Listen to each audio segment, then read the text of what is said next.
Breaking news, God is great yet again because Erik Ten Hag is losing the locker room. Wow, who could have guessed that the man who has favorites, clear favorites, and can't manage big players is losing the locker room. Erik Ten Hag's support for the Man United locker room is losing due to his managerial style. It came from Sky Sports, where many players are unhappy and they believe that they're running too hard in training. Now, there's clear favoritism, and I believe that's the major problem with Erik Ten Hag. And you could look to his job since he's gotten there. He's pushed out Cristiano Ronaldo because he felt like he couldn't run. But then you see Marcus Rashford not track back against Newcastle, play extremely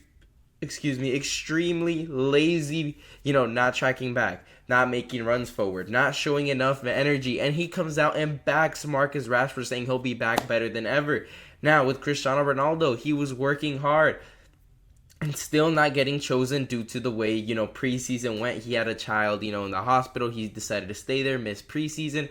And then it seemed like Ten Hag felt some type of way and just had something against him, which eventually pushed them away and having him, leave the game, when it's not even over against Tottenham. That would lead to him leaving before the World Cup, become a free agent and then lead to him going to Saudi Arabia. And now we are seeing the same thing happen with Jadon Sancho, another big-time player who came for around 80 million. And it seems like he can't handle Jadon Sancho and is not playing the lad. That's another big player that had came in to help Ten Hag. Well, not Ten Hag, but it was a different person signing. But he's a talented player, was dominating in Borussia Dortmund, was doing well with United before Ten Hag. And even at the beginning of Ten Hag's reign, Jadon Sancho was doing well. And then what ends up happening? He misuses them. And he is, his ego is in the way. And then that's led to Sancho being absolutely, shunned from the club. And it seems like he's backed more. Mason Greenwood, who had done some atrocious things that came and surfaced the internet, over the likes of Jadon Sancho and Cristiano Ronaldo. And not only that, it seems like he's done the same with Casemiro, likely to be on his way out, and Ten Hag having major discussions with, Casemiro about, him being injured, him not playing well. He doesn't feel like Casemiro should, he isn't fit, but he has a problem with that, and it seems like he's choosing at the moment. He prefers McTominay and Mino over Casemiro, who's a serial winner. And not only that, you might be saying, wow, look at the way he's treated David De Gea for Onana, who's been nothing but a flop. Ten Hag has absolutely proven nothing but that he can't manage big-time players. He's disrespected two legends from Man United and David De Gea, who's won them Premier Leagues. Cristiano Ronaldo, who is the last Premier League Ballon d'Or winner, won Man United their last Champions League, won tons of Premier Leagues. These players that I'm naming have won things that Erik Ten Hag, and you can quote me now, will never win. And it doesn't end there, this long list of disrespect. Rafael Varane is currently fit on the bench, not playing, because he chooses Lindelof, Johnny Evans, Maguire, due to tactical decisions. Disgraceful. All these class players, world-class players at the time as well, are being shunned out by Erik Ten Hag's ego because he cannot handle them and he can't take that there are more successful players than him. So instead he goes out there and chooses the likes of McTominay over Casemiro, Harry Maguire over Rafael Varane, Martial was being chosen over Cristiano Ronaldo. Sancho's being chosen over Anthony. David De Gea, club legend, chosen over Onana, who's conceding 4-3 goals every game on average. The only time he keeps clean sheets is when he's playing against relegation sides, but apparently Ten Hag says these are tactical decisions. Well, let's see the results. Look at right here. We're going to check these results for Man United as of recently. You lose to Newcastle here. Galatasaray tie. Then you play a relegation club like Everton. You win 3-0. Congratulations. You should be winning that. You barely beat Luton Town, who can't even hold 20,000 people in their stadium. They play in a garden, and you barely beat them 1-0. 4-3 to Copenhagen. Wow, that's pretty depressing. Fulham, you barely win 1-0. And Fulham's not bad, but 1-0. You lose 3-0. Absolutely embarrassed by Newcastle. Yet again, 3-0 to Man City. Embarrassment. You beat Copenhagen while this is your only win in the group stage. Oh, then you barely beat Sheffield United, who's going to probably go back down 2-1.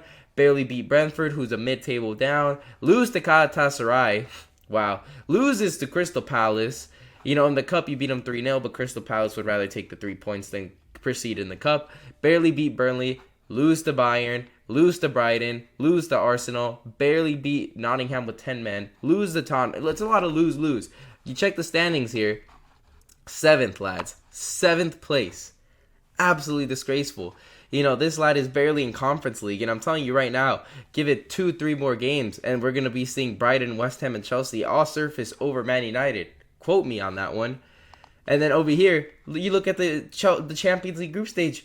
1 game left. You might be saying, oh, mathematically, it's possible. Well, it's not in their hands. It really isn't. Copenhagen or Galatasaray can win a match. United's out, even if they somehow beat Bayern, right? And they have to, by the way, beat Bayern. Yeah, it's not happening. Man United, they're going to have to win the lottery in order to be able to even get to Europa League. So they're going to be eliminated. And you might be thinking, well, this is pretty disgraceful. How is this guy in the job? I have no idea. He is literally a beat-tech David Moyes with an ego who brought Ajax to the semifinals and came to Man United and done nothing but fail excuses. He's surviving off a Carabao Cup win. It's absolutely disgraceful where he beat the likes of Charlton, Burnley. Wow, lad. Wow, Erik Ten Hag, great job. Like, Man United shouldn't be beating those teams. They're like, wow, he's absolutely outclassed the likes of Charlton, the likes of Burnley. Lads, give me a break, Nottingham Forest. This lad has been nothing but a disgrace, and I have no idea how he has the job. He's a clown. I have no idea why he's still there. I'm not sure it's because the Glazers like that he's getting a lot of attention for the negative aspects, and they're waiting to sell some of their stake off. And at the moment, they're catching not much heat like they used to. Before, we'd see the Glazers take a lot of heat. The Glazers out because the team isn't performing. Well, now Erik Ten Hag's getting a lot of the blame, so I could see them just keeping them until they sell a majority of their stake. But anyways, I believe it's time for Ten Hag to be gone. As an Arsenal fan, I love it. The lad is a disgrace. He's disrespected a Premier League legend and Ronaldo and De Gea. It really shows how far the mighty have fallen in United, where they used to win Premier League after Premier League after Premier League. And now they'll be here fighting with the likes of Brighton. Disgraceful. But anyways, leave a like and subscribe for more videos like this. And thank you guys for watching.